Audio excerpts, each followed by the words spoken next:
சென்னை நகர்ல ஏதாவது ஒரு அரசியல் கட்சி ஒரு போராட்டத்தை நடத்தணும் அப்படின்னா அவங்களுக்கான இடமா எது இருக்கும் அப்படின்னா வள்ளுவர் கோட்டம் தான் இருக்கும். வள்ளுவர் கோட்டத்தில் நடைபெறும் போராட்டங்களுக்கு பெரும்பாலும் காவல்துறையோட அனுமதி பெற்ற பின்னரே இங்க வந்து கூடி நின்று போராட்டத்தை நடத்துவாங்க. வள்ளுவர் கோட்டம் பகுதியை பொறுத்தவரையில டிராபிக் அப்படின்றது எப்பயுமே அதிகமாக தான் இருக்கும்.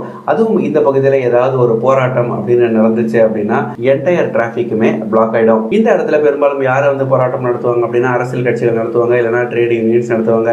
இது மாதிரி இவங்க நடத்துகிற போராட்டத்தினால பொதுமக்களுக்கு இடையூறு இருக்கிற ஒரு காரணத்தினாலையும் போக்குவரத்து நெரிசல் அதிகரிக்கிற ஒரு காரணத்தினாலையும் இனிமே நீங்கள் வள்ளுவர் கோட்டத்தில் போராட்டம் நடத்தக்கூடாது அப்படின்ற மாதிரி காவல்துறை அறிவிச்சிருக்காங்க.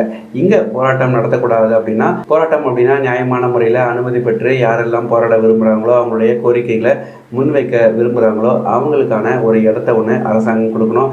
இப்போது அந்த இடமா எந்த இடம் தேர்வாயிருக்கு அப்படின்னு பார்த்தா திருவல்லிக்கேணியில் இருக்கிற சிவானந்த சாலையில் உங்களுடைய போராட்டத்தை நீங்கள் நடத்திக்கலாம் அப்படின்ற மாதிரி காவல்துறை அறிவிச்சிருக்காங்க. இந்த ப்ரொடெஸ்ட் கிரவுண்டை வள்ளுவர் கோட்டத்திலிருந்து ட்ரிப்ளிகேனுக்கு மாற்றுறதுக்கு இன்னொரு மிக முக்கியமான காரணமும் இருக்கு.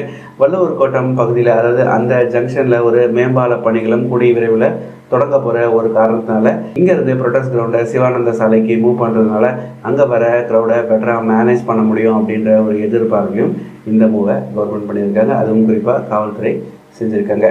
இதே மாதிரி சேனலிருந்து தகவல்களுக்கு மறக்காமல் நம்ம சேனலை சப்ஸ்கிரைப் பண்ணி வச்சுக்கோங்க. நன்றி, வணக்கம்.